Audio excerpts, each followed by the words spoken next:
दोस्तों, आज मैंने आप लोगों के लिए खौफनाक और सस्पेंस से भरी हुई कहानी लेकर आया हूँ, वह भी ट्रक ड्राइवर।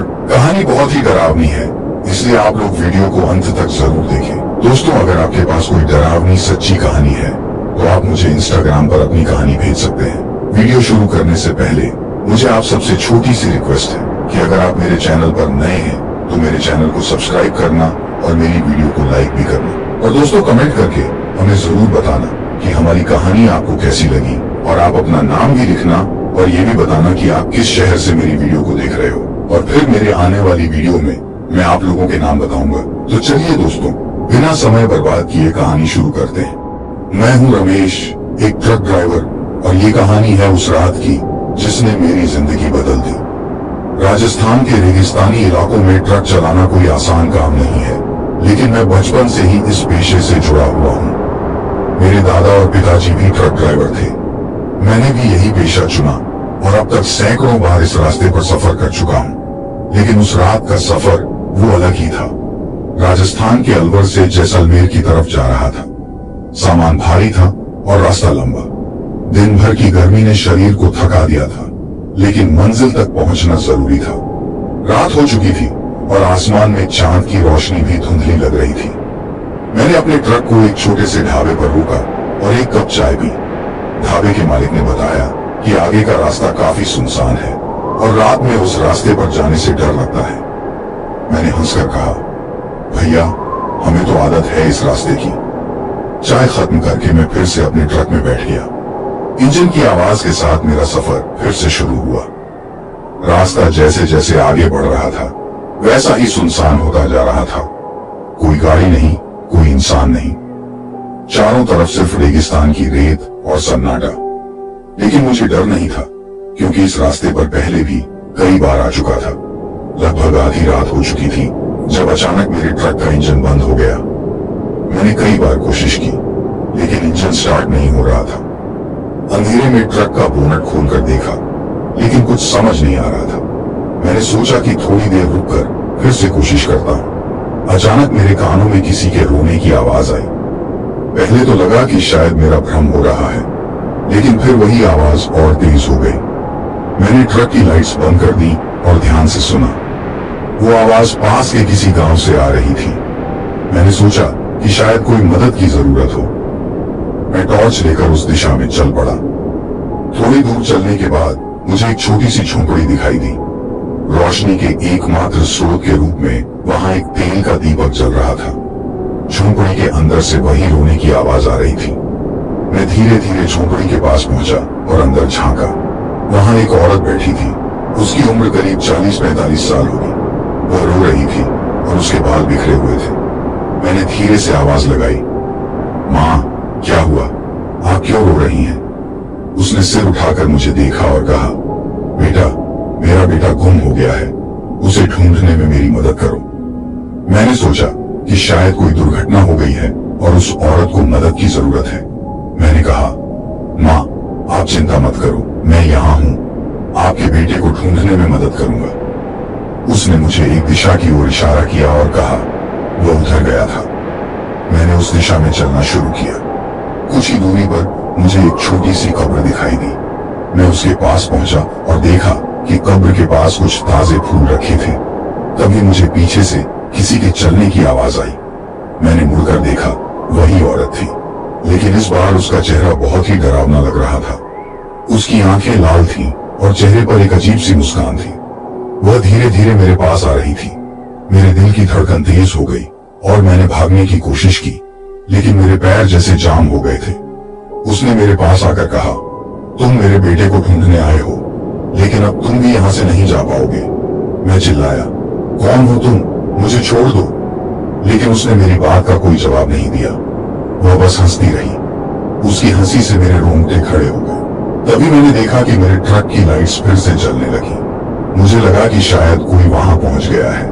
मैंने अपनी पूरी ताकत लगाई और उस औरत को धक्का देकर भागने की कोशिश की। किसी तरह मैं अपने ट्रक तक पहुंचा और देखा कि ट्रक का इंजन स्टार्ट हो चुका था। मैंने जल्दी से ट्रक में बैठकर दरवाजा बंद किया और ट्रक को चलाने की कोशिश की। ट्रक चल पड़ा और मैंने पीछे मुड़कर देखा। वह औरत वहीं खड़ी थी और उसकी हंसी की आवाज अभी भी मेरे कानों में गूंज रही थी। मैंने ट्रक की स्पीड बढ़ा दी और वहां से जितना जल्दी हो सके निकल गया। उस रात के बाद से मैंने कभी उस रास्ते पर ट्रक नहीं चलाया।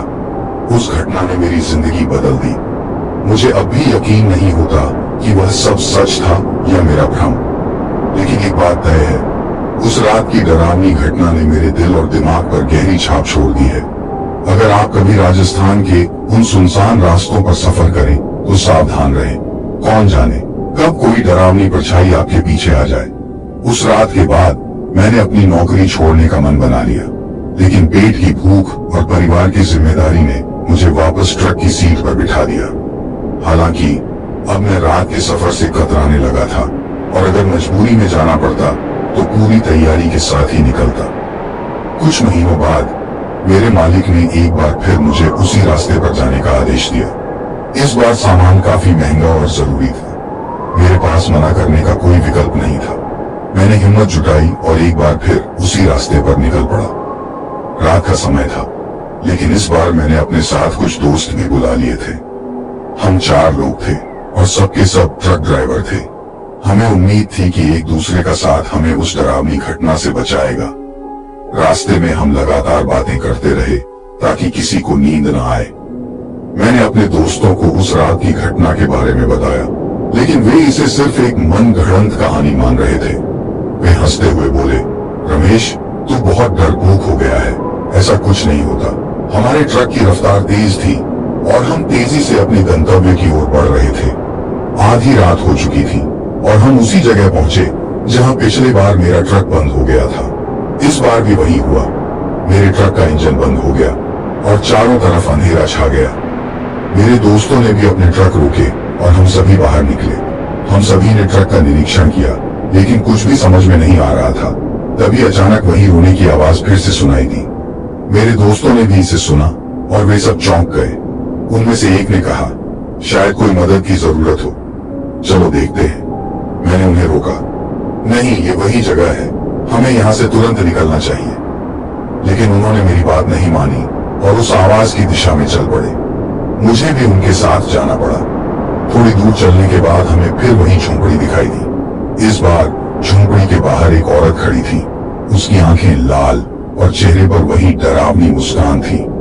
उसने हमारी तरफ देखते हुए कहा, तुम्हें मेरे बेटे को ढूंढने में मदद करनी होगी। मेरे दोस्तों के चेहरे पर डर की लकीरें साफ दिख रही थीं, लेकिन वे कुछ बोल नहीं पाए। हमने धीरे धीरे झोंपड़ी की तरफ कदम बढ़ाए। जब हम झोंपड़ी के अंदर पहुंचे तो वहां कुछ नहीं था। वह औरत भी अचानक गायब हो गई। तभी पीछे से किसी ने कहा, यहां से भागो, जल्दी। हम मुड़े और देखा कि एक बूढ़ा आदमी खड़ा था। उसने हमें जल्दी से वहां से निकलने का इशारा किया। हम बिना कुछ सोचे समझे वापस अपने ट्रक की तरफ भागे। हमारे ट्रक के पास पहुंचने पर हमने देखा कि इंजन फिर से स्टार्ट हो गया था। हमने जल्दी से ट्रक में बैठकर वहां से निकलने की कोशिश की।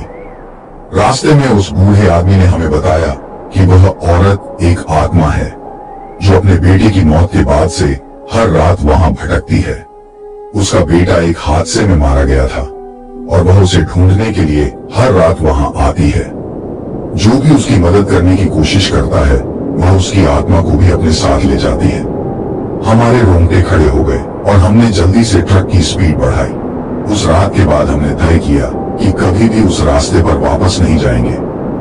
कुछ दिन बाद मैंने अपने ट्रक ड्राइवर की नौकरी छोड़ दी और अपने परिवार के साथ गांव में ही छोटा सा काम शुरू कर दिया। लेकिन उस डरावनी रात की घटना ने मेरे जीवन पर गहरा असर डाला। हर बार जब मैं रात के समय अकेले होता हूँ तो वह आवाज, वह हंसी और वह डरावना चेहरा मेरी आंखों के सामने आ जाता है। मैंने अपनी जिंदगी बदल दी, लेकिन उस रात की यादें कभी नहीं भूल सकता। और हाँ, अगर आप कभी भी राजस्थान के उन सुनसान रास्तों पर सफर करें तो सावधान रहें। कौन जाने कब कोई आत्मा आपकी मदद की तलाश में आपके पास आ जाए। गांव में बस जाने के बाद मैं कुछ समय के लिए शांति महसूस कर रहा था, लेकिन मन के किसी कोने में एक अजीब सा डर हमेशा बना रहता था। रात होते ही मुझे लगता कि कोई मुझे देख रहा है, कोई मेरे पास आ रहा है।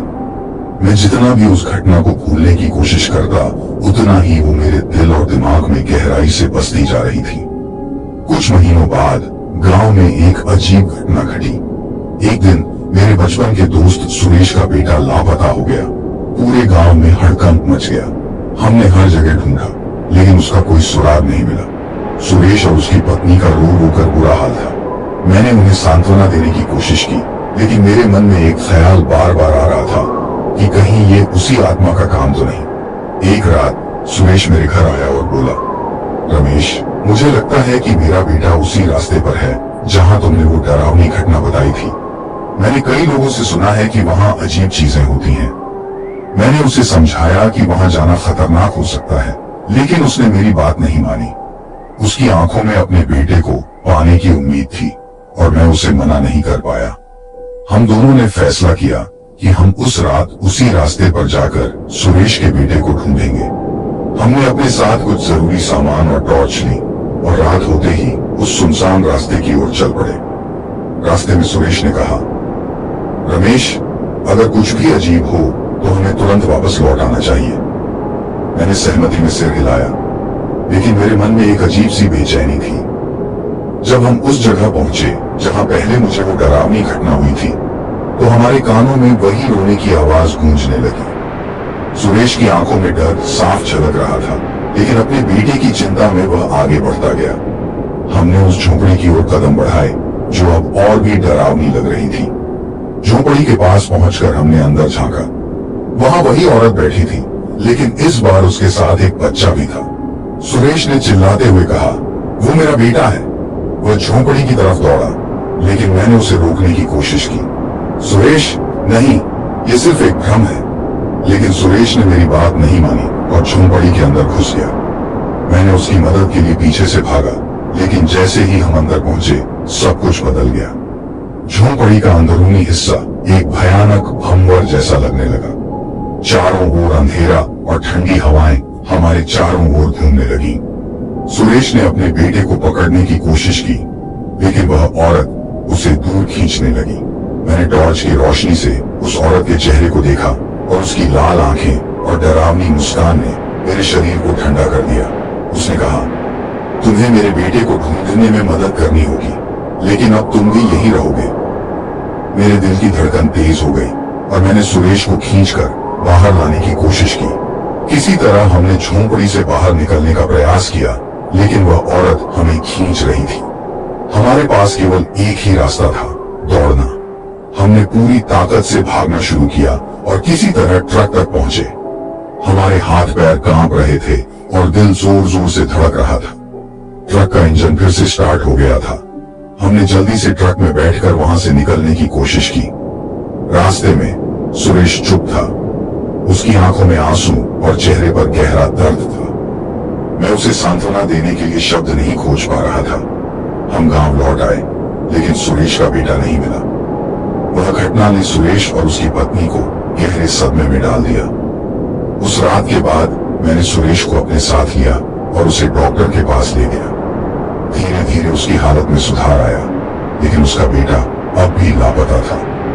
गांव में इस घटना के बाद एक डर का माहौल बन गया। लोग रात में बाहर निकलने से डरने लगे और उस रास्ते पर जाने से परहेज करने लगे। मैंने अपनी नौकरी बदल ली और एक छोटे से दुकान का काम शुरू किया, लेकिन मन के किसी कोने में वह डरावनी रातें और आत्मा का चेहरा हमेशा बना रहता था।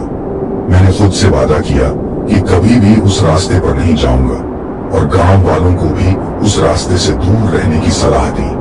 समय बीतता गया, लेकिन वह घटना मेरे जीवन का एक ऐसा अध्याय बन गई जिसे मैं कभी नहीं भूल सकता। अगर आप कभी राजस्थान के उन सुनसान रास्तों पर सफर करें तो सावधान रहें। कौन जाने कब कोई आत्मा आपके पीछे आ जाए और आपको भी उसी डरावनी दुनिया में खींच ले जाए। आज भी जब रात होती है और चांद की धुंधली रोशनी रेगिस्तान पर फैलती है, तो मुझे लगता है कि वह औरत अभी भी अपने बेटे की तलाश में भटक रही है।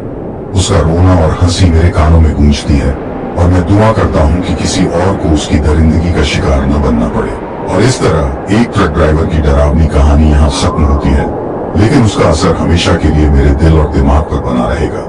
मैं अर्जुन नाम का एक ट्रक ड्राइवर हूँ और राजस्थान के सफरों का आनंद लेता हूँ। हर रोज सूर्यास्त के समय सड़कों पर चलने का मुझे बहुत शौक है। रात को राजस्थान की सुंदरता और चुपचापी सांसों में बसी खौफनाक असलियत को महसूस करना एक अलग मजा है। लेकिन एक रात जो मैंने कभी नहीं भूल सकूंगा, वह सब कुछ बदल दिया। वह रात थी जब मैं अकेले ही अपने ट्रक को बाराबंकी की तरफ ले जा रहा था।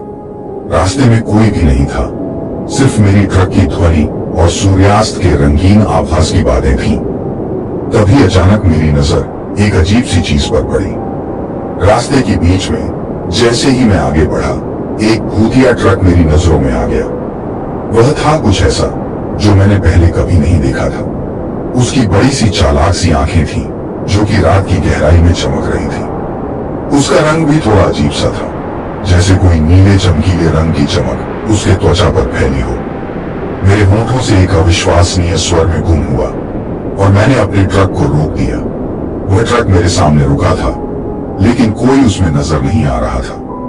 मैंने धीरे धीरे अपने ट्रक को आगे बढ़ाया और उस भूतिया ट्रक के पास से गुजरता हुआ ट्रक को देखता रहा। एक अजीब सी ठंडक मेरे शरीर को घेर ली, जैसे कोई अनजान चीज मेरी रूह को छू रही हो। ट्रक के पास से गुजरते हुए मैंने ट्रक के चालक की तलाश करने का प्रयास किया, लेकिन उसे देखने की कोई सफलता नहीं हुई। वह भूतिया ट्रक केवल एक अंतरिक्षीय वस्त्राकारी जैसा लग रहा था, जो इस दुनिया में नहीं था। मेरे मन में एक अजीब सी चेतना उभरने लगी, जैसे कोई मुझे बताने की कोशिश कर रहा हो कि यह दृश्य वास्तविकता है और यह कुछ बहुत ही अजीब और खतरनाक है। उस रात के बाद से मेरी जिंदगी में बहुत सी बदलाव आ गया। मैं अक्सर उस रात के दृश्य को याद करता हूँ और वह अजीब सी आंखों वाले भूतिया ट्रक मेरे सपनों में आता है।